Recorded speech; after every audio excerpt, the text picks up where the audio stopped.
Hello, কেমন আছো বন্ধুরা? আশা করছি তোমরা সবাই খুব ভালো আছো। ক্লাস 12 ফোর্থ সেমিস্টারের অনেকেই তোমরা আমাকে প্রশ্ন করেছিলে যে আমাদের ফোর্থ সেমিস্টারের জন্য কি কিছু থাকবে না, অর্থাৎ ইউটিউবে কি কিছু আপনি আপলোড করবেন না। তো তোমাদের জন্য প্রায় 3 দিন ধরে আমি বসে একটি সবথেকে বেস্ট সাজেশন যদি ইংলিশের কিছু হয় তো সেটাকে আমি তৈরি করেছি। প্রথমে যখন আমি সাজেশনটি তৈরি করি প্রায় একটি চ্যাপ্টারে অনেক প্রশ্ন হয়ে গেছিলো, 20-30টার কাছাকাছি প্রশ্ন হয়ে গেছিলো। বাট সালা সেটা কি সাজেশন বলা যায়? নিশ্চয়ই না। তো তাই জন্য আমি আরও কিছু রেফারেন্স বুক কালেক্ট করেছিলাম, যেখানে প্রায় 5টার কাছাকাছি রেফারেন্স বুক আমি কালেক্ট করে একটা সবথেকে বেস্ট সাজেশন তৈরি করেছি। এবং তোমাদের জন্য প্রত্যেকটা চ্যাপ্টার থেকে প্রায় 10টার কাছাকাছি আমি প্রশ্ন সিলেক্ট করেছি, যে প্রশ্নগুলো তোমাদের এবারে পরীক্ষায় আসার চান্স খুব বেশি, অর্থাৎ এই প্রশ্নগুলোকে একদমই ছাড়বে না। এক এক করে আমি তোমাদের সেই সমস্ত প্রশ্নগুলো আলোচনা করছি চ্যাপ্টার ওয়াইজ। তোমরা ভিডিওটাকে শেষ পর্যন্ত দেখতে থাকো। এবং শুধু তাই নয়, প্রত্যেকটা চ্যাপ্টারের প্রত্যেকটা প্রশ্নে আমি কিছু সিলেক্টিভ জিনিসও দেখিয়েছি তোমাদেরকে, যেগুলো আমি পরপর তোমাদেরকে দেখাবো, যেখানে একটা প্রশ্নকেই কতভাবে তৈরি করা যায় সেটাও আমি তোমাদের সাথে আলোচনা করব। তো ভিডিওটিকে একটুকু স্কিপ করবে না বা স্ক্রিনশট তুলে জাস্ট চলে যাবে সেরকম কিন্তু করবে না। আমি তোমাদেরকে আলোচনা করে দিচ্ছি কীরকমভাবে তোমরা লিখবে, আর একটা প্রশ্ন যখন আলাদা আলাদা ভেরিয়েশন তৈরি হয় সেটাকে তোমরা কীরকমভাবে ট্যাকেল করবে। পরীক্ষায় হতেই পারে যে যেটা তুমি পড়ে গেছো সেটা নাও আসতে পারে, হয়তো সেই প্রশ্নটাকে ঘুরিয়ে দেওয়া আছে, তখন তোমরা কি করবে, তো সেগুলো আমি আলোচনা করব। তো চলো এক এক করে শুরু করা যাক। সবথেকে প্রথমে আমরা ডাউন দ্য র্যাবিট হোল এর 6 নম্বরের প্রশ্নগুলো দেখে নিই।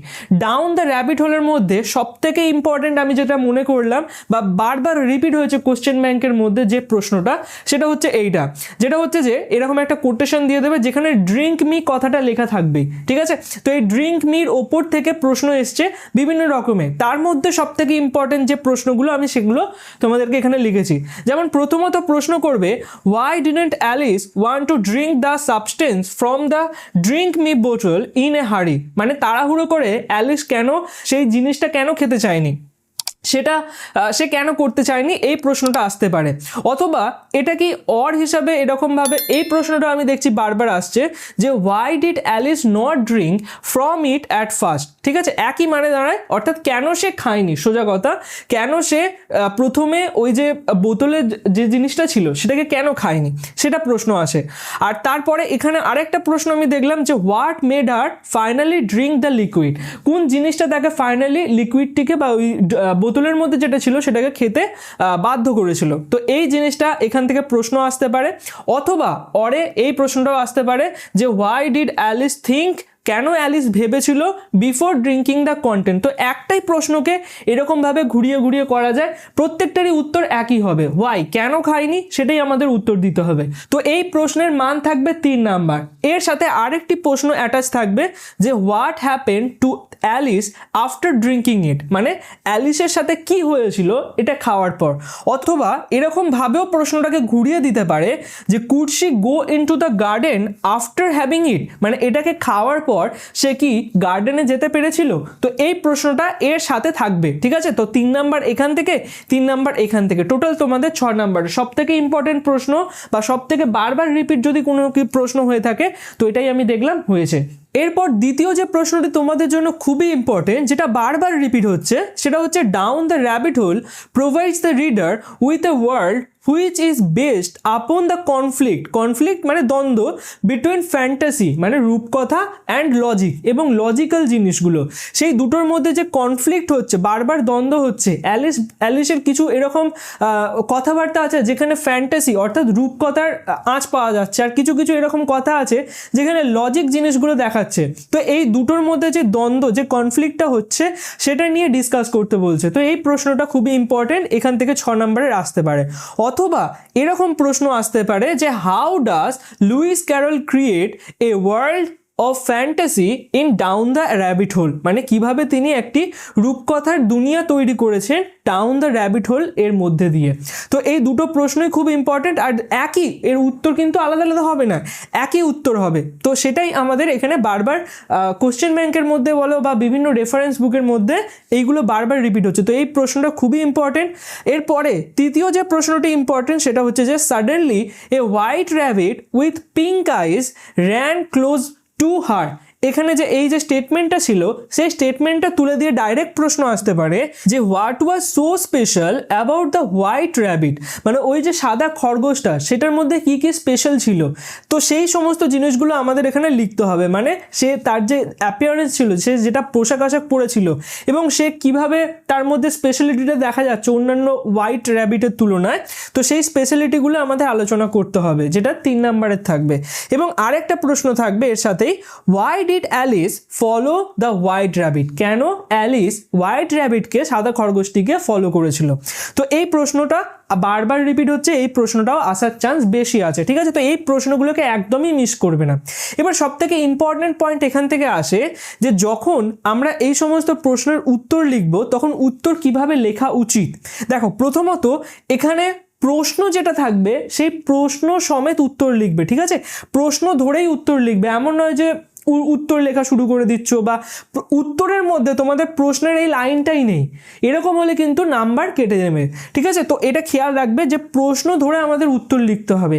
দ্বিতীয় যে জিনিসটা, যে অনেকে ভাবে যে 6 নাম্বার মানে আমাকে অনেক লিখতে হবে, মানে একদম পুরো খাতা ভর্তি করে ফেলতে হবে, এমনটা কিন্তু নয়।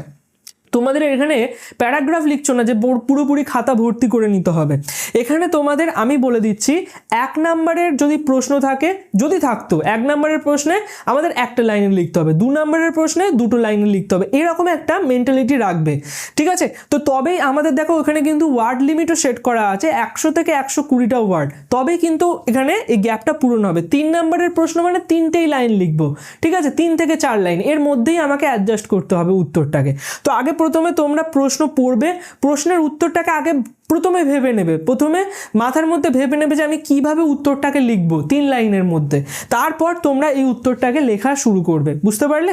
আর এছাড়া তারপর হচ্ছে যে এই যে প্রশ্নগুলো থাকবে এখানে কিন্তু তোমাদের স্পেলিংটা অবশ্যই ধ্যান দেবে, ঠিক আছে। স্পেলিং এরর হয়ে গেলে বা কোনো জায়গায় বানান ভুল করছো সেখানে কিন্তু প্রবলেমে পড়ে যাবে। চেষ্টা করবে একদম সিম্পল সেন্টেন্স রাখার, একদম সিম্পলভাবে লেখার চেষ্টা করবে, সিম্পলভাবে ভাবার চেষ্টা করবে, তবেই কিন্তু তোমরা আগে প্রশ্নটিকে ট্যাকেল করতে পারবে, এই সমস্ত প্রশ্নকে, ঠিক আছে। আগে প্রথমে সবসময় মাথায় ভেবে নেবে যে কিভাবে আমি উত্তরটাকে সাজাবো, কিভাবে আমি উত্তরটাকে লিখবো, কতটা সিম্পলভাবে লেখা যায়, তারপরেই তোমরা কিন্তু উত্তরটাকে লিখবে। প্রশ্ন পড়লেই তোমাদের মাথায় অটোমেটিক উত্তর চলে আসবে যদি তোমরা ঠিকঠাক করে টেক্সটটিকে পড়ে থাকো। তাই আমি আবার একটা কথা বলছি যে প্রশ্নর থেকে সব থেকে ইম্পর্টেন্ট, প্রশ্নর থেকেও ইম্পর্টেন্ট সেটা হচ্ছে যে তোমাদের টেক্সট। তোমরা যতবার টেক্সটটাকে পড়তে পারবে ততটাই তোমাদের জন্য ভালো। প্রশ্ন সাজেশন যে কেউ দিয়ে দিতে পারবে, বাট তোমাদের কাছে মেন অস্ত্র হচ্ছে তোমাদের টেক্সট। যত ভালো করে পড়ে রাখবে, যত ভালো করে প্রত্যেকটা জায়গাকে ক্লিয়ার করে রাখবে, প্রত্যেকটা লাইন, হতে পারে এখানে একটা লাইন তুলে দিল, যে লাইনটা তুমি টেক্সট পড়োইনি, তাহলে তুমি বুঝতেই পারবে না যে কোন লাইনটা থেকে এখানে প্রশ্নটা এসছে বা কোন চ্যাপ্টার থেকে প্রশ্নটা এসছে, সেখানে কিন্তু অসুবিধায় পড়ে যাবে। তো বারবার বলছি টেক্সটটাকে ভালো করে পড়বে। এরপর 4 নাম্বার যে প্রশ্নটি তোমাদের জন্য খুবই ইম্পর্টেন্ট, যেটা বারবার রিপিট হচ্ছে, সেটা হচ্ছে যে I must be sorting up like a telescope. তো এই টেলিস্কোপ রিলেটেড প্রশ্ন আসতে পারে। এখান থেকে প্রধানত 3টে প্রশ্ন আসার চান্স আছে। প্রথম হচ্ছে যে when did Alice say this, কখন অ্যালিস এই কথাটিকে বলেছিল, এই স্টেটমেন্টটিকে বলেছিল যে আমি চাইছি যে আমি টেলিস্কোপের মতন যেন ছোট হয়ে যাই, কখন বলেছিল। দ্বিতীয় প্রশ্ন আসতে পারে why did Alice wish as such, কেন অ্যালিস এইরকম একটা আশা করেছিল, তো কেন এরকম করেছিল সেটাও আমাদের প্রশ্ন আসতে পারে। এবং 3 নম্বর যে প্রশ্নটি আসতে পারে সেটা হচ্ছে যে why did she feel very happy then, এরপরে অ্যালিস কেন বেশি খুশি হয়ে গিয়েছিল। তো এই 3টে প্রশ্ন টেলিস্কোপ রিলেটেড আসতে পারে। হতে পারে এখান থেকে ধরে নাও তোমাদের 2টো প্রশ্ন দিল এবং নাম্বার বাড়িয়ে দিল, 3 নাম্বার করে দিল, ঠিক আছে, বা 3টে প্রশ্নই আসতে পারে। আচ্ছা, এখানে একটা জিনিস খেয়াল রাখবে যে যখন এরকম আমাদের ভেঙে ভেঙে প্রশ্ন আসবে, 1 নাম্বার 2 নাম্বার 3 নাম্বার এরকম করে প্রশ্ন আসবে, তখন চেষ্টা করবে সেই প্রশ্নটাকে অ্যাটেন্ড বা প্রায়োরিটি সেটাকে বেশি দেওয়ার চেষ্টা করবে। কারণ একটা 6 নাম্বারের প্রশ্ন যদি গোটা থাকে সেটাকে যদি তুমি লিখে 4 নাম্বার পাও, এরকম একটা ছোট ছোট ভেঙে ভেঙে যে প্রশ্ন থাকবে সেখানে কিন্তু তোমরা অনায়াসে 2 নাম্বার করে তুলে নিয়ে 4 নাম্বার পেতে পারবে। এবং আরেকটা প্রশ্ন যদি তুমি অ্যাটেন্ড করো, তুই আরও 1 নাম্বার পেয়ে গেলে কি 2 নাম্বারই পেয়ে গেলে, তো সেক্ষেত্রে কি নাম্বার বাড়ার চান্সটা বেশি থাকবে। তো আমি আগেই বলবো তোমাদের এই সমস্ত প্রশ্ন যদি তোমরা পারো, উত্তর জানো, ধরে নাও এখানে 2টো প্রশ্নের উত্তর জানলে, একটা প্রশ্নের উত্তর জানলে না, তখন ছেড়ে দেবে। কিন্তু ধরে নাও তুমি 3টে প্রশ্নেরই উত্তর জানো, তো আগে প্রায়োরিটি এটাকে বেশি দেবে, বোঝা গেল। তো এরপরে 5 নম্বর যে প্রশ্নটা তোমাদের জন্য important, she said anxiously to herself, সে নিজে নিজেকে চিন্তিতভাবে বলল হুইচ ওয়ে, কোন দিক দিয়ে। তো এই স্টেটমেন্টটা তুলে এখান থেকে তিনটে প্রশ্ন আসতে পারে। প্রথম হচ্ছে যে হু সেড দিস, কে এটা বলেছিল, 1 নম্বর আছে, তার মানে আমরা একটা সিঙ্গেল স্টেটমেন্টে উত্তর দেবো। তারপরে দুয়ের প্রশ্ন হচ্ছে যে হোয়াট মেড হার সো, কেন তাকে এই কথাটি বলতে হয়েছিল, ঠিক আছে, বা কোন জিনিসটা তাকে এই কথাটি বলিয়েছিল। তারপরের প্রশ্ন হচ্ছে why did she expect something to happen, সে কেন আশা করেছিল যে কিছু একটা তার সাথে হবে। তো এই তিনটে প্রশ্ন এখান থেকে আসতে পারে। একইভাবে আমি আবারও বলবো যে তোমাদের হতে পারে যে একটা প্রশ্ন গায়েব করে দিল, এখান থেকে একটার মার্কস বাড়িয়ে দিল, তো এরকমভাবেও হতে পারে। বাট আমি নর্মালি একটা স্টেটমেন্ট তুলে যে প্রশ্নগুলো তোমাদের কোশ্চেন ব্যাংকে বারবার আসছে বা 4-5টা কোশ্চেন ব্যাংক মিলিয়ে যেগুলো আমি দেখলাম যে বারবার আসছে, সেগুলোকেই আমি রাখার চেষ্টা করেছি এরকমভাবে মার্কস ডিস্ট্রিবিউশন করে, যাতে তোমরা প্রশ্নগুলোকে অন্তত দেখে যাও, ঠিক আছে। এই প্রশ্নগুলো আসার চান্স কিন্তু সব থেকে বেশি, আমি আবারও বলছি। এরপর 6 নম্বরে যে প্রশ্নটি তোমাদের জন্য ইম্পর্টেন্ট, সেটা হচ্ছে যে ডিসকাস দ্য ইনসিডেন্টস, মানে ঘটনাগুলিকে আলোচনা করো, দ্যাট টেক প্লেস, যেটা হয়েছিল when Alice fall down the rabbit hole, যখন অ্যালিস র্যাবিট হোলের মধ্যে পড়ছিল তখন তার সাথে যে ঘটনাগুলি হচ্ছিল সেইগুলোকে আলোচনা করতে বলছে। অথবা এরকম প্রশ্নটা আসতে পারে যে describe Alice train of thoughts which falling down the rabbit hole, মানে যখন অ্যালিস র্যাবিট হোলে পড়ছিল তখন তার মাথায় কী সমস্ত চিন্তাভাবনা আসছিল, সেই জিনিসটা আমাদের এখানে আলোচনা করতে হবে। তো এখান থেকে 6 নাম্বার আসবে এই প্রশ্নে। আচ্ছা, এরপরে যে প্রশ্নটা বারবার রিপিট হচ্ছে বা খুব ইম্পর্টেন্ট, সেটা হচ্ছে যে so she set to work and very soon finish the cake, ঠিক আছে। তো এই স্টেটমেন্টটা তুলে দেবে। এখান থেকে 3টে প্রশ্ন তোমাদের ক্রিয়েট হয়। প্রথম হচ্ছে যে where did the speaker find the cake, কোথায় এখানে স্পিকার অর্থাৎ অ্যালিস কেকটি খুঁজে পেয়েছিল, 2 নম্বরের আসে। এরপরে হচ্ছে narrate the cake episode in brief, মানে ওই যে কেক এপিসোডটা ছিল, মানে যেখানে সে কেক খাবে সেই জায়গাটাকে একটুখানি ডিটেলসে আলোচনা করতে বলছে, ঠিক আছে। এবং এই প্রশ্নটাকে ঘুরিয়েই এরকম প্রশ্ন আসতে পারে যে এক্সপ্লেন দ্য লজিক্যাল ডিলেমা মানে হচ্ছে দ্বন্দ্ব বা দ্বিধা, লজিক্যাল মানে হচ্ছে যৌক্তিক, মানে যে সমস্ত যুক্তি বা জিনিসগুলো তার মাথায় আসছিল, যেগুলো তার মনের মধ্যে দ্বন্দ্ব ক্রিয়েট করছিল Alice face when she finds the cake marked it me, যখন ওই কেকের ওপরে ইট মি কথাটা লেখা ছিল তখন তার মনের মধ্যে যে দ্বন্দ্ব বা যে প্রশ্নগুলো, যে লজিকগুলো আসছিল সেগুলো আলোচনা করতে বলেছে। মানে একই জিনিস এখানে এরকমভাবে ঘুরিয়েও বলতে পারে, ঠিক আছে। তো মোট কথা অ্যালিসের যে দ্বন্দ্ব বা অ্যালিস যে এক্সপিরিয়েন্স করেছিল কেক খাওয়ার সময়, সেই জিনিসটা এখানে বলতে পারে। এরকম প্রশ্ন আসতে পারে। এবং এছাড়া আরেকটা প্রশ্ন যেটা তোমাদের জন্য ইম্পর্টেন্ট এখান থেকেই আসে, সেটা হচ্ছে যে what did Alice think, Alice কি ভাবছিল while eating the cake after and what happened afterward, এবং এর পরে কি হয়েছিল। তো অ্যালিস কি ভাবছিল এবং কি হয়েছিল, এই প্রশ্নটা আসতে পারে এখান থেকে। তো এই 3টে প্রশ্ন এখানের মধ্যে ইম্পর্টেন্ট। এটাও 4 নম্বরে আসতে পারে। এখানে ধরে নাও এই প্রশ্নটা এলো, তো এই প্রশ্নটা আসবে না, আর এই প্রশ্নটা না এলে এই প্রশ্নটা আসবে, ঠিক আছে। তো 2 নম্বর আর 4 নম্বর মিলিয়ে মোট 6 নম্বর এই স্টেটমেন্ট থেকে প্রশ্ন আসতে পারে, অর্থাৎ ইট মি বা কেক খাওয়া এই রিলেটেড প্রশ্ন, ঠিক আছে। তো এই প্রশ্নটাও ইম্পর্টেন্ট। এরপরে 8 নম্বর প্রশ্নটি তো আরও বেশি ইম্পর্টেন্ট। এরপর 8 নম্বর যে প্রশ্নটি তোমাদের জন্য ইম্পর্টেন্ট, সেটা হচ্ছে যে come there's no use in crying like that, এই যে লাইনটা, এই যে স্টেটমেন্টটা, এটা তুলে দিয়ে তোমাদের প্রশ্ন আসতে পারে। আর এটা ইম্পর্টেন্ট, ঠিক আছে, এটা সব থেকে ইম্পর্টেন্ট বলতে পারো। এবং যে ক্যারেক্টার, অ্যালিসের ক্যারেক্টার, সেটাও কিন্তু খুব ইম্পর্টেন্ট। তো এখানে প্রশ্ন কি কি আসতে পারে, when Alice say this to herself, কখন সে নিজেকে এই কথাটি বলেছিল, 1 নম্বরের আসতে পারে। দ্বিতীয় প্রশ্ন আসতে পারে why did Alice cold and advice herself after crying, মানে কান্নার পর সে কেন নিজেকে বকেছিল, স্কোল্ড মানে বকা, এবং কি সে নিজেকে অ্যাডভাইস দিয়েছিল। তো এই প্রশ্নটা আসতে পারে। আর 3 নম্বর প্রশ্ন এখান থেকে আসতে পারে what did she do then, এর পরে সে কি করেছিল। তো 3 নম্বরের এখান থেকে প্রশ্ন আসতে পারে। টোটাল আমাদের 6 নম্বরের প্রশ্ন এরকম করে ব্রেক করে দিতে পারে। এখানে যে 3 নম্বর প্রশ্নটি আছে এটার অর হিসাবে বা এটা না দিয়ে এটাও দিতে পারে যে what does this reveal about the fondness of pretending to be two people, মানে দুজন যে মানুষের ভান করেছিল সে, সেইটা তার কীরকম ক্যারেক্টারটিকে রিভিল করে থাকে সেটা এখান থেকে আসতে পারে। তো এই লাইনটি তুলে দিয়ে তোমাদের এই প্রশ্নগুলো আসতে পারে, এটা অথবা এটা যে কোনো একটা আসতে পারে। এবং 9 নম্বরের মধ্যে what can we learn about Alice as a character from this narrative, মানে অ্যালিসের যে ক্যারেক্টারটা সেটা কীরকম সেটা সম্বন্ধে আমরা কি জানতে পারি সেটা আসতে পারে। বা ডাইরেক্ট প্রশ্ন আসতে পারে যে draw a sketch character sketch of Alice as seen in the prose. তো এখানে ছবি আঁকবে না, স্কেচ মানে হচ্ছে যে তাকে কীরকম দেখানো হয়েছে সেটাকে আমাদের লিখতে হবে, ঠিক। এবং সবশেষে 10 নম্বর প্রশ্ন যেটি তোমাদের জন্য ইম্পর্টেন্ট সেটা হচ্ছে যে তার বিড়াল ডাইনা সম্বন্ধে যে প্রশ্নগুলি এসে থাকে। Why did Alice think of her cat Dinah during the fall, এখান থেকে এই প্রশ্নটি আসতে পারে যেটা 3 নম্বরের থাকবে। এবং তারপরে what strange thoughts did she have about bat and cats, মানে বিড়াল এবং যে বাদুড় তার সম্বন্ধে কীরকম অদ্ভুত তার মাথায় ভাবনা চিন্তা এসেছিল, সেখান থেকে প্রশ্ন আসতে পারে। অথবা এখানে অর হিসাবে এই প্রশ্নটারই অল্টারনেটিভ হিসাবে আসতে পারে যে what did Alice talk to herself about Dinah while falling, ডাইনার সম্বন্ধে সে কি কথাবার্তা বলছিল যখন সে পড়ছিল।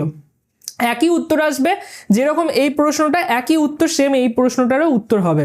তো এখান থেকে এরকম দুটো প্রশ্ন আসবে যেটা তোমাদের মুখস্থ করতে হবে, যে 3 নম্বরের দুটো প্রশ্ন, টোটাল 6 নাম্বার। এবং সবশেষ যেটা ইম্পর্টেন্ট সেটা হচ্ছে যে there was nothing on it but a tiny golden key. তো এখান থেকে প্রশ্ন আসবে, এই যে গোল্ডেন কি এর ওপর ডিপেন্ড করে তোমাদের বিভিন্ন প্রশ্ন আসবে। আমি বলে দিচ্ছি, প্রথমত আসবে হোয়ার ওয়াজ দ্য কি কেপ্ট, কোথায় ওই চাবিটিকে রাখা হয়েছিল 1 নম্বরের। হু ফাউন্ড দ্য কি, কে খুঁজে পেয়েছিল 1 নম্বরের। What was the use of this golden কি, এই যে চাবিটা সেটার কাজ কি ছিল, তো সেখান থেকে 1 নাম্বার। এবং সবশেষে describe how Alice found the little golden কি অ্যান্ড টাইনি ডোর, তো কিভাবে সে গোল্ডেন কিটি খুঁজে পেয়েছিল এবং টাইনি ডোরটা মানে সরু একদম যে আমাদের দরজাটা যে সেটা খুঁজে পেয়েছিল সেইটা সম্বন্ধে আমাদের আলোচনা করতে হবে, যেটা 3 নম্বরের থাকবে। পরীক্ষায় এইটাও দিতে পারে, অথবা এর অর হিসাবে এটাও দিতে পারে why couldn't she go through the door, কেন সে ওই দরজা দিয়ে ভেতরে যেতে পারছিল না বা বাইরে যেতে পারছিল না। আর তারপরে এরই সাথে থাকবে how did she react to this, সে এর পরিপ্রেক্ষিতে কি ব্যবহার করেছিল। তো এইখান থেকে এটা 3 নম্বরের আসতে পারে, না হলে এই প্রশ্নটা দিয়ে বলবে 3 নাম্বার। তো এই দুটো অরের মধ্যে থাকতে পারে, ঠিক আছে। তো টোটাল এই অ্যালিস ইন ওয়ান্ডারল্যান্ড বা ডাউন দ্য র্যাবিট হোলের মধ্যে এই 11টা প্রশ্ন তোমাদের জন্য খুবই ইম্পর্টেন্ট, যেগুলো বারবার রিপিট হচ্ছে, যেগুলো পরীক্ষায় আসার চান্স কিন্তু অত্যাধিক। তো এগুলোকে তোমরা পড়ে যাও, আমি বলবো যে তোমাদের পরীক্ষায় একদম কমন পেয়ে যাবে, এর মধ্যে থেকেই প্রশ্ন আসবে। তো চলো এরপর আমরা 3 কোশ্চেনের যে প্রশ্ন উত্তর হয় সেগুলোকে আমরা আলোচনা করে নিই 6 নাম্বারের। এবারে আসা যাক 3 কোশ্চেনের যে বড় প্রশ্নগুলি তোমাদের জন্য খুবই ইম্পর্টেন্ট 6 নাম্বারের, বা পরীক্ষায় যেগুলো আসার চান্স বেশি আসে সেগুলোর উপর। প্রথম যে প্রশ্নটি বারবার রিপিট হচ্ছে এবং পরীক্ষায় আসার চান্স খুব বেশি, সেটা হচ্ছে যে এই স্টেটমেন্টটা তুলে দিয়ে যে প্রশ্নটা আসে, forgive me said the braided man. তো সেই যে দাড়িওয়ালা লোকটি সে ক্ষমা চেয়েছিল।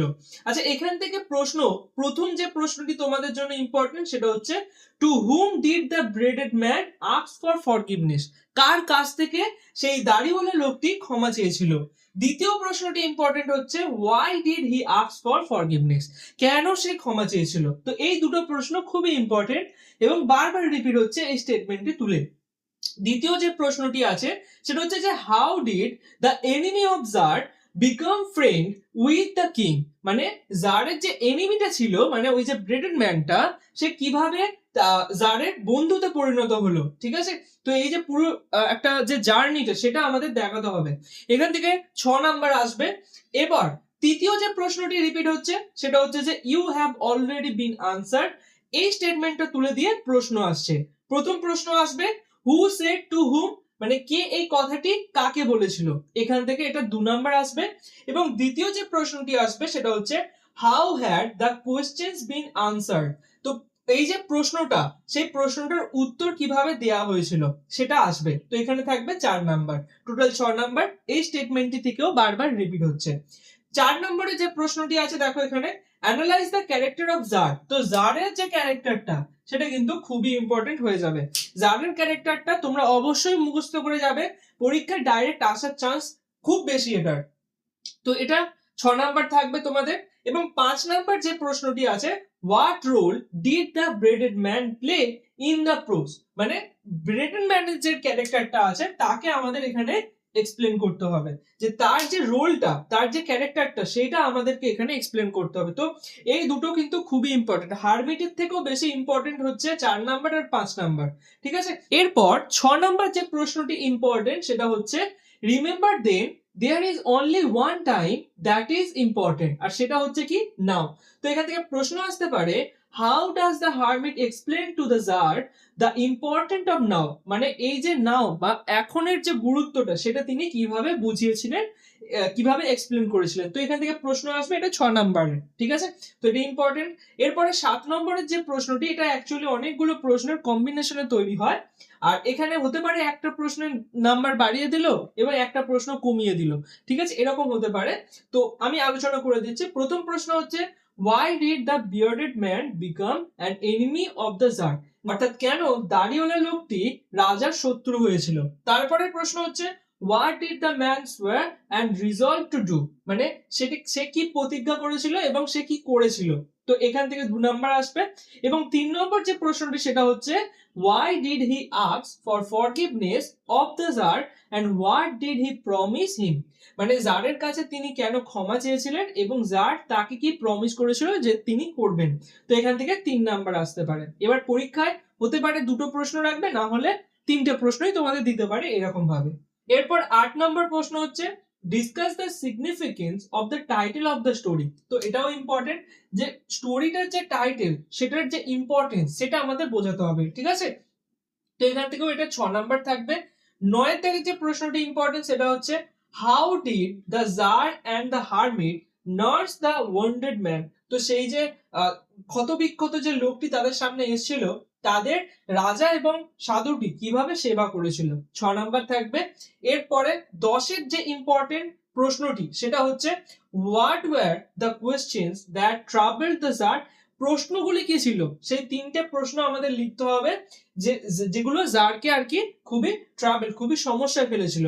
তো এখানে 3 নাম্বার থাকবে।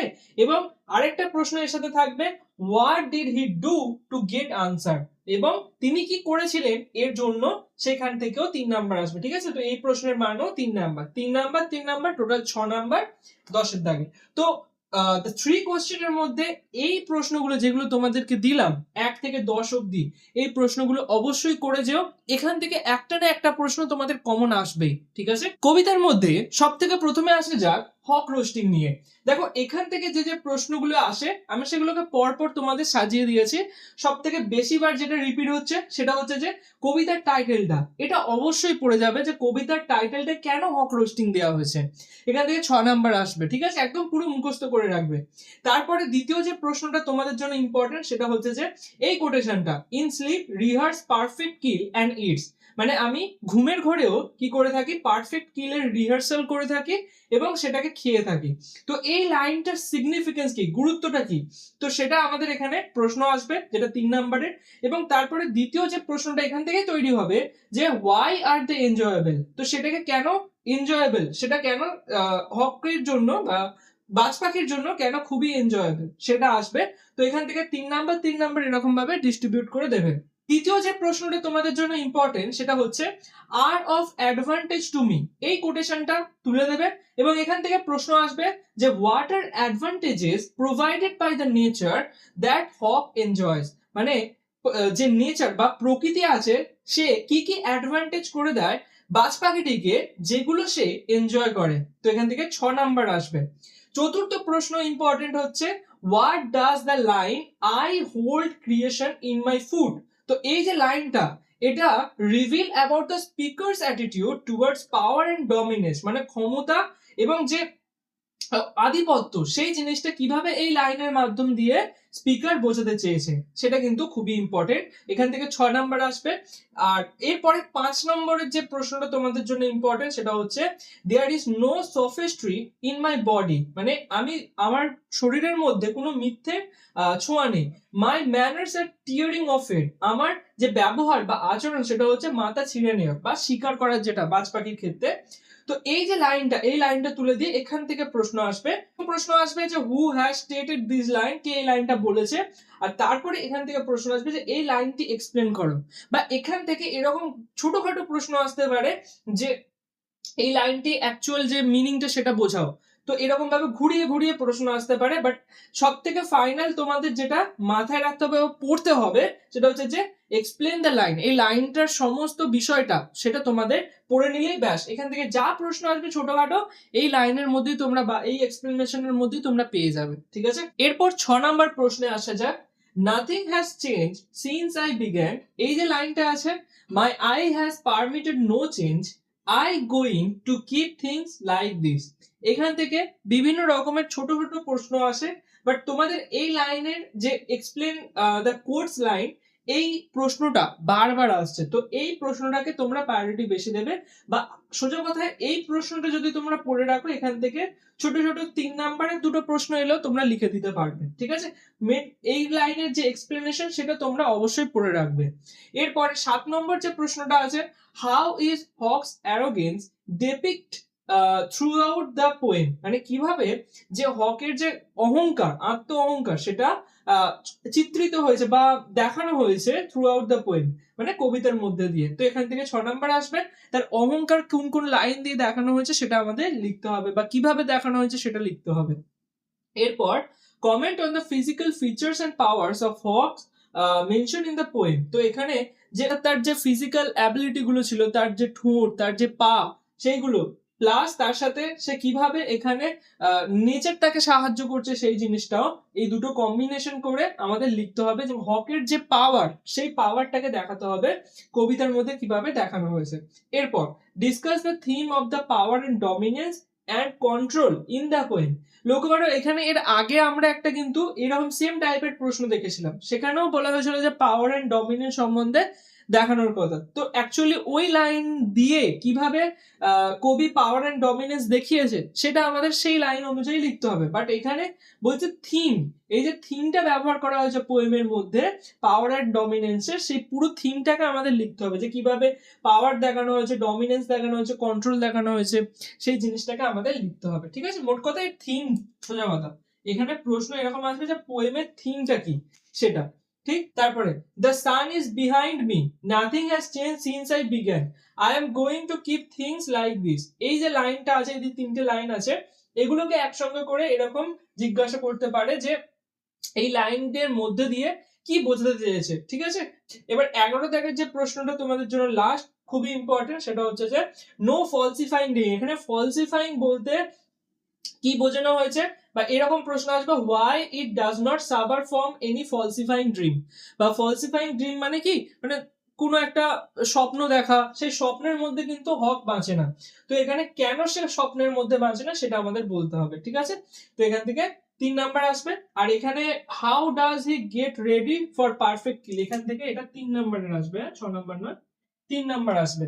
তো 3 নাম্বার এরকম ভাবে প্রশ্ন আসতে পারে নো ফলসিফাইং ড্রিম থেকে, ঠিক আছে।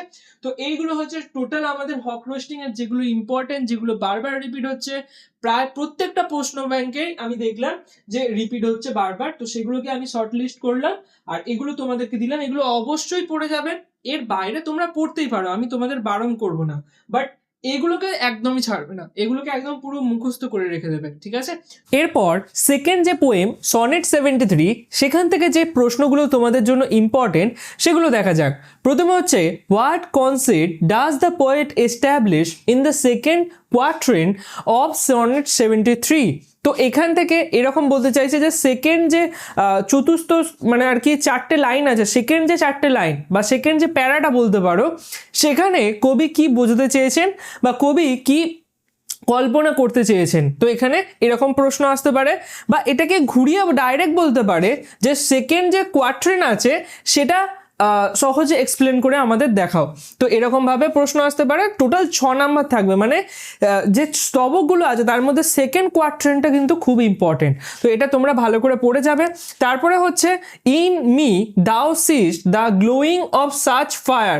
তো এখানে যে ফায়ারের কথাটা ব্যবহার করা হয়েছে, গ্লোয়িং সাচ ফায়ার, ওই ফায়ারটা অ্যাকচুয়ালি কী হিসাবে দেখানো হয়েছে। তো প্রথমেই প্রশ্ন আসবে what does glowing of such fire signify here. তো কি বোঝানো হয়েছে এটার মাধ্যমে, 1 নম্বর থাকবে। তারপরে where does it lie and how, কোথায় এটা শুয়ে থাকে এবং কিভাবে শুয়ে থাকে। ফায়ারটা আমরা জানি যে একটা ওই যে ছাই থাকে, সেই ছায়ের উপরে শুয়ে থাকে। তো এখান থেকে এরকম প্রশ্ন আসবে। তৃতীয় যে প্রশ্নটা আসবে যে what does the Ashes of his youth means. তো এখানে এই যে লাইনটার মাধ্যমে, এই যে the Ashes of his youth, এটার মাধ্যমে কি বোঝানো হয়েছে। ঠিক আছে, তো এই টোটাল 3টে প্রশ্ন আসবে। কি এরকমভাবে একসঙ্গে কম্বাইনভাবে বলতে পারে এই লাইনটি তুলে দিলে যে এই লাইনটিকে এক্সপ্লেন করে দাও বা এই লাইনটিকে সহজভাবে বোঝাও। তো এরকম প্রশ্ন আসতে পারে ডাইরেক্ট 6 নম্বরে, কি এরকম ভেঙে ভেঙে আসতে পারে। এরপর 3 নম্বর যে প্রশ্নটা তোমাদের জন্য important, consumed with that which is it was nourished by. তো এখানে যে ইট বলতে কোনটাকে বোঝানো হয়েছে, এই যে ইটটা বলতে কোনটাকে বোঝানো হয়েছে, 2 নম্বর আসবে। আর এক্সপ্লেন দ্য কোটেড লাইন, এই যে লাইনটা যেটা কোট করা আছে এই লাইনটাকে এক্সপ্লেন করো, 4 নম্বর থাকবে। মোট কথা বেশিরভাগ প্রশ্ন আসার চান্স আছে এক্সপ্লেনেশনের উপর। ঠিক আছে, বা এটাকে খুলে লিখতে পারে, এরকমভাবে ভেঙে ভেঙে 2 নম্বর 1 নম্বর করে প্রশ্ন করতে পারে। বোঝা গেল? তো মোট কথা তোমরা এখানে যে কোটেড লাইনগুলো আছে, যে কোডগুলো আমি তোমাদেরকে বলছি সেই কোডগুলো কিন্তু খুব ভালো করে দেখে যাবে, বা সেই লাইনগুলোকে কিন্তু খুব ভালো করে এক্সপ্লেনেশন তার দেখে যাবে। ঠিক আছে, এরকমভাবে ঘুরিয়ে প্রশ্ন আসে। এমন নয় যে তোমাকে এটাও পড়তে হবে আবার এটাও পড়তে হবে। ঠিক আছে, বা এই লাইনের এক্সপ্লেনেশনও পড়তে হবে প্লাস তার সাথে এরকম ছোটো ছোটো প্রশ্ন পড়তে হবে, এমনটা নয়। এই ছোটো প্রশ্নগুলো অ্যাকচুয়ালি ক্রিয়েট কোথা থেকে হয়, 2 নম্বরের যে প্রশ্নগুলো আমরা পড়ি না, সেই 2 নম্বরের প্রশ্নগুলোকেই ডাইরেক্ট তুলে দেয় লাইন ধরে। ঠিক আছে, তো এমন নয় যে এগুলো তোমাদের এক্সট্রা করে পড়তে হবে। যদি তোমরা 2 নম্বরের প্রশ্ন খুব ভালো করে পড়ে থাকো যে কোনো চ্যাপ্টারের, তাহলে কিন্তু তোমাদের এক্সট্রা করে এগুলো পড়ার দরকারই নেই। জাস্ট তোমরা কোটেড লাইনগুলো পড়ে নিলে ব্যাস, এবার ওই প্রশ্নগুলোই এখানে অ্যাকচুয়ালি কী করে দেয়, অ্যাড করে দেয়। বোঝা গেল 2 নম্বরের। আর তারপরে একটা 3 নম্বরের প্রশ্ন দিয়ে দিল। তো এমন নয় যে তোমাদের সব পড়তে হবে, 2 নম্বরও পড়তে হবে, 3 নম্বর তোমাদের 6 নম্বরও পড়তে হবে, এমনটা নয়। 2 নম্বরের যদি তোমরা খুব ভালো করে পড়ে রাখো আর এইরকম দেখবে প্রশ্ন তোমরা কমন পেয়ে যাবে, 2 নম্বরের প্রশ্নগুলোই এগুলো অ্যাড করে দেয়। বোঝা গেল? এর পরের যে প্রশ্নগুলি তোমাদের জন্য ইম্পর্টেন্ট, 4 নম্বরে যেটা আছে, to love that well which thou must leave ere long. তো এখানে যে তুমি শীঘ্রই যে ছেড়ে চলে যাবে তোমাকে, তাকে আরও বেশি ভালোবাসা উচিত। এই যে লাইনটার মাধ্যম দিয়ে 3টে প্রশ্ন আসতে পারে। প্রথম প্রশ্ন হচ্ছে what will ensure to love that well. এই যে তাকে ভালোবাসাটা, তাকে যে ভালোবাসাটা, সেটা কোন জিনিসটা এনশিওর করে থাকে বা কোন জিনিসটা বুঝিয়ে থাকে। তারপরে হোয়াট ডাজ এর লং মিন, এই যে শীঘ্রই চলে যাওয়াটা, ছেড়ে চলে যাওয়াটা, শীঘ্রই বলতে এখানে কি বোঝানো হয়েছে।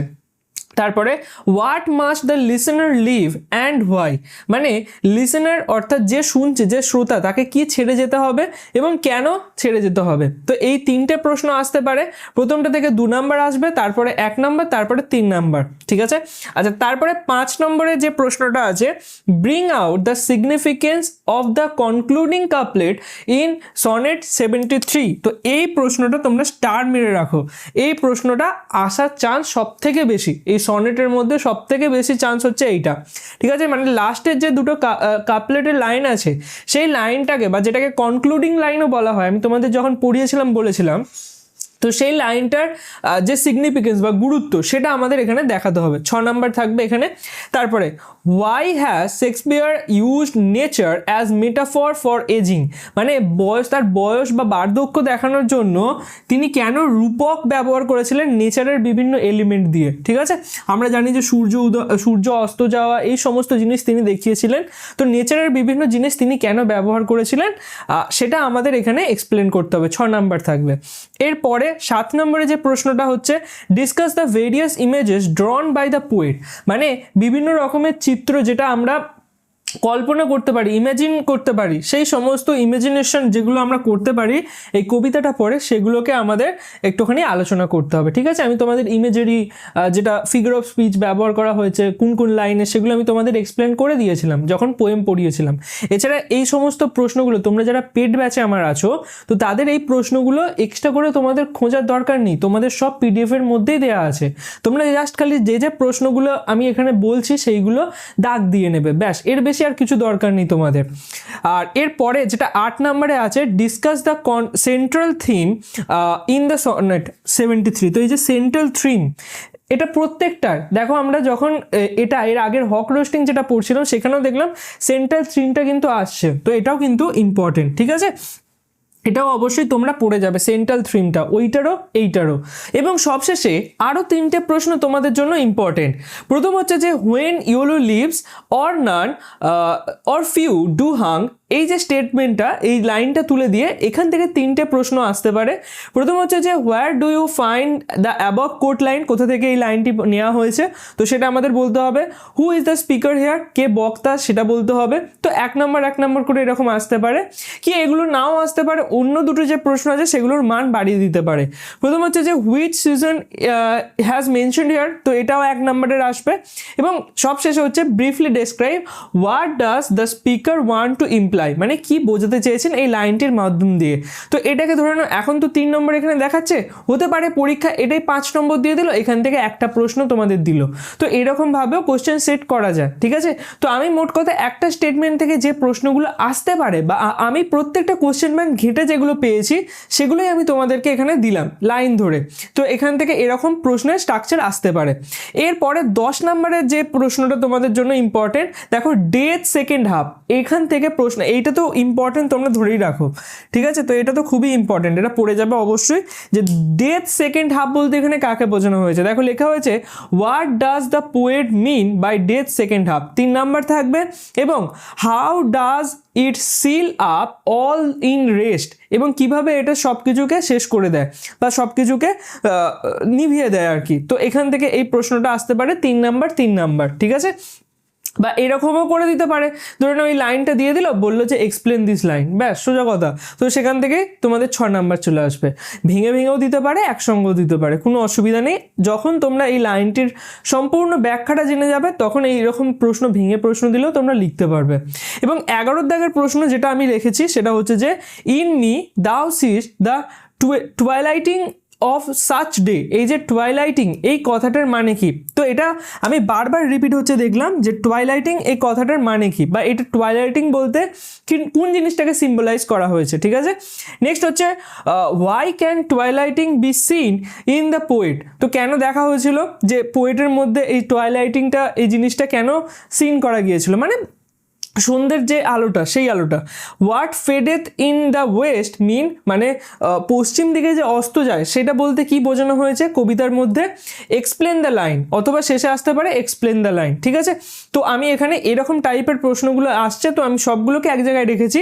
যেমন এখান থেকে আমাদের 1 নম্বর আসতে পারে, কি এটাকে 2 নম্বর করে দিল। তো নাম্বারিংয়ে কিন্তু তোমরা যাবে না, তোমরা এগুলোকে খুব ভালোভাবে পড়ে রাখবে। ঠিক আছে, যে এখানে 1 নম্বর মানে আমি এটাকে জাস্ট একবার নর্মাল চোখ বুলিয়ে নেবো এমনটা কিন্তু করবে না, নাম্বারিং অনুযায়ী তোমরা পড়বে না। এখানে আমি নাম্বারিং জাস্ট একটা সেট করেছি র্যান্ডাম।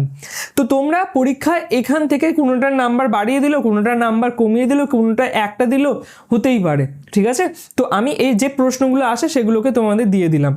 সবশেষে আসা যাক আমাদের drama Riders to the C এর যে প্রশ্নগুলো আছে সেগুলোর উপর। প্রথমে হচ্ছে যে প্রশ্নটি ইম্পর্টেন্ট, অবশ্যই যে টাইটেলটা আছে সেটা কিন্তু খুবই ইম্পর্টেন্ট। তোমরা অবশ্যই কেন এর টাইটেলটা রাইডার্স টু দ্য সি দেওয়া হয়েছে সেটা অবশ্যই পড়েছো। ঠিক আছে, তো সব থেকে বেশি রিপিট যদি রাইডার্স টু দ্য সি এর মধ্যে কিছু হয়ে থাকে সেটা হচ্ছে তার টাইটেলটা। নেক্সট যে প্রশ্নটি রিপিট হয়েছে সেটা হচ্ছে justify Riders to the C as one act play, এটা কেন সেইটা জাস্টিফাই করতে হবে। তো এই প্রশ্নটাও খুবই গুরুত্বপূর্ণ, 5 নম্বর করে আসবে।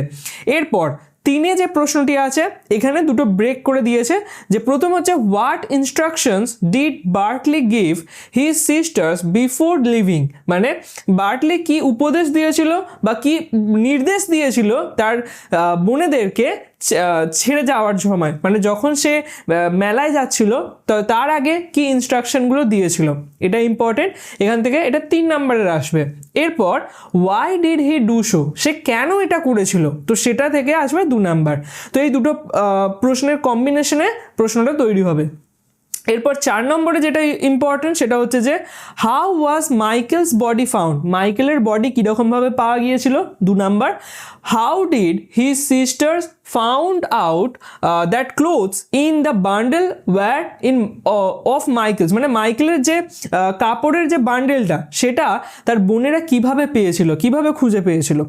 5 নম্বর যেটা ইম্পর্টেন্ট তোমাদের জন্য সেটা হচ্ছে যে এই স্টেটমেন্টটা তুলে দেবে যে Bartley will be lost now and let you call in Eamon, তো এখানে এমনকে স্মরণ করতে বলছে, এটা কে বলছিল, এটা মরিয়া বলছিল। তো এই প্রশ্ন, এখান থেকে প্রশ্ন আসবে যে who said this and to whom, কে কাকে এই কথাটি বলেছিল। নেক্সট প্রশ্ন আসবে হু ইজ ইমন, এখান থেকে 1 নাম্বার আসবে আর এটা 2 নাম্বারের আসবে। আর এখান থেকে লাস্ট যে প্রশ্নটা আসবে সেটা হচ্ছে যে why did the speaker say this, কেন এই কথাটি বলেছিল স্পিকার। তো এখানে এরকম প্রশ্ন আসবে, টোটাল 2 নাম্বার 2 নাম্বার 4 নাম্বার আর 1 নাম্বার, ঠিক আছে। বা সোজা কথা এরকম বলে দিতে পারে যে বার্টলি উইল লস্ট, এই যে এই লাইনটা, এই লাইনটির মধ্যে দিয়ে লেখক কি বলতে চেয়েছেন, তো সেটা সোজাসুজি আসতে পারে কিংবা এরকম ব্রেক করেও আসতে পারে। এবং 6 নম্বর যে প্রশ্নটি ইম্পর্টেন্ট সেটা হচ্ছে যে রাইডার্স টু দ্য সিকে একটা ট্র্যাজেডি কেন মানা হয়, বা এটাকে একটা টাইমলেস ট্র্যাজেডি কেন মানা হয়, দুটোরই উত্তর একই হবে। তো এখানে তোমরা এই প্রশ্নটিকেও অবশ্যই মার্ক করে রাখবে, এই প্রশ্নটিও হচ্ছে খুবই ইম্পর্টেন্ট, ঠিক আছে, যে কেন এটাকে ট্র্যাজেডি বলা হয়। কারণ এর মধ্যে মৃত্যুর আমরা জিনিস দেখেছি যে মৃত্যু রিলেটেড এই সমস্ত কিছু, এই যে পুরো ড্রামাটা আছে মৃত্যু রিলেটেড, তো ওই জন্য এটাকে ট্র্যাজেডি বলা হয়, এটাকেই আমাদের সুন্দর করে গুছিয়ে লিখতে হবে, ঠিক। এবং সবশেষে এখানে আরও যে আমাদের 4টি প্রশ্ন আছে, এই 4টি প্রশ্ন ইম্পর্টেন্ট।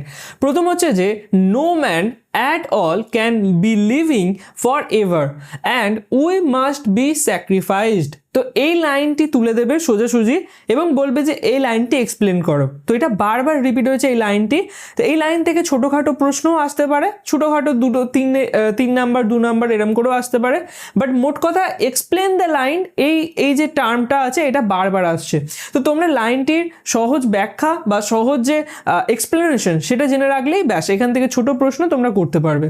এরপর describe মরিয়াস character and her journey through out the play, লক্ষ্য করো এখানে সব থেকে যদি ইম্পর্টেন্ট ক্যারেক্টার বা মেন ক্যারেক্টার যেটা থাকে সেটা হচ্ছে মরিয়া, ঠিক আছে। পুরো এই প্লেটা একজনকে কেন্দ্র করে তৈরি হয়েছে, সেটা হচ্ছে মরিয়া। তো এর সম্বন্ধে জেনে রাখা বা এর ক্যারেক্টার সম্বন্ধে যে ডেসক্রিপশন সেটা কিন্তু অবশ্যই আমাদের জেনে রাখতে হবে। তো এটাও খুবই ইম্পর্টেন্ট, আর এটা আসার চান্স বলতে পারো যে আসবেই, আসবে, হতেই পারে, একদমই আসবে। কারণ সব থেকে ইম্পর্টেন্ট যদি রাইডার্স টু দ্য সি এর মধ্যে প্রশ্ন কোনো হয়ে থাকে সেটা হচ্ছে এইটা, describe মরিয়াস character and her journey through out the play, ঠিক আছে। তো বা ডাইরেক্ট বলে দেবে যে এর ক্যারেক্টারটিকে এক্সপ্লেন করো, সোজা কথা। এরপরে নোয়ের যে প্রশ্নটা সেটা ইম্পর্টেন্ট, সেটা হচ্ছে হাউ ডাজ সিঞ্জ ইউজ ইমেজারি, বিভিন্ন সমস্ত ইমেজারি তোমাদের পড়িয়েছিলাম, ফিগার অফ স্পিচ, এছাড়া সিম্বলিজম ব্যবহার করেছেন টু এনহ্যান্স, মানে বাড়ানোর জন্য দ্য ট্র্যাজিক টোন, মানে ওই যে আমি বললাম যে ট্র্যাজেডি, সেই যে ট্র্যাজিক টোন সেটাকে বাড়ানোর জন্য কোন কোন ইমেজারি, কোন কোন সিম্বলিজমগুলি ব্যবহার করেছিলেন। মোট কথা ইমেজারি আর সিম্বলিজমের উপরে একটা আমাদের জিনিস লিখতে হবে পুরোপুরি ডেসক্রাইব করে। এরপর 10 এবং সব থেকে লাস্ট যে প্রশ্নটা ইম্পর্টেন্ট সেটা হচ্ছে সি। তো সেকেন্ড যদি কোনো কিছু মাহাত্ম্য বেশি থাকে মরিয়ার পর সেটা হচ্ছে সি এর, ঠিক আছে। সমুদ্রকে কেন্দ্র করেই সমস্ত গল্পটা, সমস্ত নাটকটা তৈরি হয়েছে, তাই সব থেকে ইম্পর্টেন্ট যদি কিছু বলি মরিয়ার পর সেটা হচ্ছে সি। তো এটাও তোমরা অবশ্যই পড়ে রাখবে, এটাও আমি স্টার মার্ক করে রাখছি যে what is the role of the sea in the riders to the sea, বুঝে গেল। আর এছাড়া এটাকে ঘুরিয়ে এরকমভাবেও প্রশ্ন আসতে পারে যে কমেন্ট অন দ্য কনফ্লিক্ট, মানে দ্বন্দ্ব হয়েছে between the sea and the man, মানে মানুষ এবং সমুদ্রের মধ্যে যে দ্বন্দ্ব সেই জিনিসটাকে তুমি এখানে তুলে দেখাও যে কীভাবে দ্বন্দ্বটা তৈরি হয়েছে। ম্যান মানে এখানে ওই যে আমাদের আয়রন দ্বীপপুঞ্জে যে সমস্ত গ্রামবাসীরা থাকে তাদের সাথে যে সি এর যে যুদ্ধ বা বলতে পারো যে কনফ্লিক্ট, ঠিক আছে, বারবার মারা যাচ্ছে, তো সেটাকেই তারা মেনে নিয়েছে, সেই জিনিসটাকে আমাদের এখানে বোঝাতে হবে। তো এই যে আমরা 10টা প্রশ্ন এখানে দেখলাম রাইডার্স টু দ্য সি এর, এই 10টাই হচ্ছে সব থেকে ইম্পর্টেন্ট প্রশ্ন, আর এখান থেকে আসার চান্স সব থেকে বেশি। মানে তোমরা এই 10টা প্রশ্ন, কেবলমাত্র এই 10টা প্রশ্ন পড়ে যাও, দেখবে তোমরা এখান থেকে একটা না একটা কমন পাচ্ছই। তো এই হচ্ছে টোটাল আমার কমপ্লিট 6 মার্কের সাজেশন 2026-এর জন্য। সবাইকে বলবো বেস্ট অফ লাক, তোমরা অবশ্যই খুব ভালো পরীক্ষা দিও। আর একটা তোমাদের জন্য আমি ছোট্ট এখানে অনুরোধ করব, সেটা হচ্ছে যে অবশ্যই তোমরা চ্যানেলটিকে সাবস্ক্রাইব করে রাখবে এবং তার সাথে পাশে থাকা বেল আইকনটিকে অবশ্যই প্রেস করে রাখবে, কারণ পরীক্ষার পরে আমি অনেক কিছু তোমাদের জন্য নিয়ে আসতে চলেছি, ঠিক আছে? তো তোমরা অবশ্যই সেটাকে করে রাখবে। আর তার সাথে অবশ্যই তোমরা নিচে কমেন্ট করো যে আমাদের এর উত্তর চাই, আমাদের এর উত্তরগুলোকে দিতে হবে। তো তোমরা নিচে কমেন্ট করো। যদি আমি দেখি যে 30টা বা 20টার ওপরে কমেন্ট চাইছো, তোমাদের ডিমান্ড আছে যে হ্যাঁ চাই আমাদের, তো তখন আমি তোমাদেরকে এর একটা সুন্দর পিডিএফ করে দিয়ে দেবো। তো যত তাড়াতাড়ি তোমরা কমেন্ট করবে তত তাড়াতাড়ি তোমাদের জন্য এই পিডিএফটা চলে আসবে, ঠিক আছে? এর সুন্দর সহজভাবে উত্তর আমি তোমাদেরকে লিখে দিয়ে দেবো। তো এটা তোমাদের উপর ডিপেন্ড করছে, তোমরা যদি কমেন্ট করো, তোমরা যদি ভিডিওটাকে বেশি শেয়ার করো, তবেই একমাত্র এটা কিন্তু পসিবল। আমি 20টা কমেন্ট দেখবো এবং তারপরে সবাইকে রিয়্যাক্ট করব এবং তার সাথে আমি তোমাদেরকে পিডিএফ দিয়ে দেবো। আমাদের যে গ্রুপ আছে, আমাদের টেলিগ্রাম গ্রুপ, তোমরা যদি কেউ জয়েন হয়ে থাকো অবশ্যই কিন্তু জয়েন হয়ে যাবে। আর তার সাথে আমাদের হোয়াটসঅ্যাপে ডাউট গ্রুপ আছে, তোমরা সেখানেও জয়েন হয়ে যাবে। যে কোনো রকমের ডাউট তোমরা ইন ফিউচারেও আমাকে জিজ্ঞাসা করতে পারবে, ঠিক আছে? তো চলো আজকের ভিডিও এত দূর অবধি, আবার পরের কোনো না কোনো ইম্পর্টেন্ট ভিডিওতে দেখা হচ্ছে।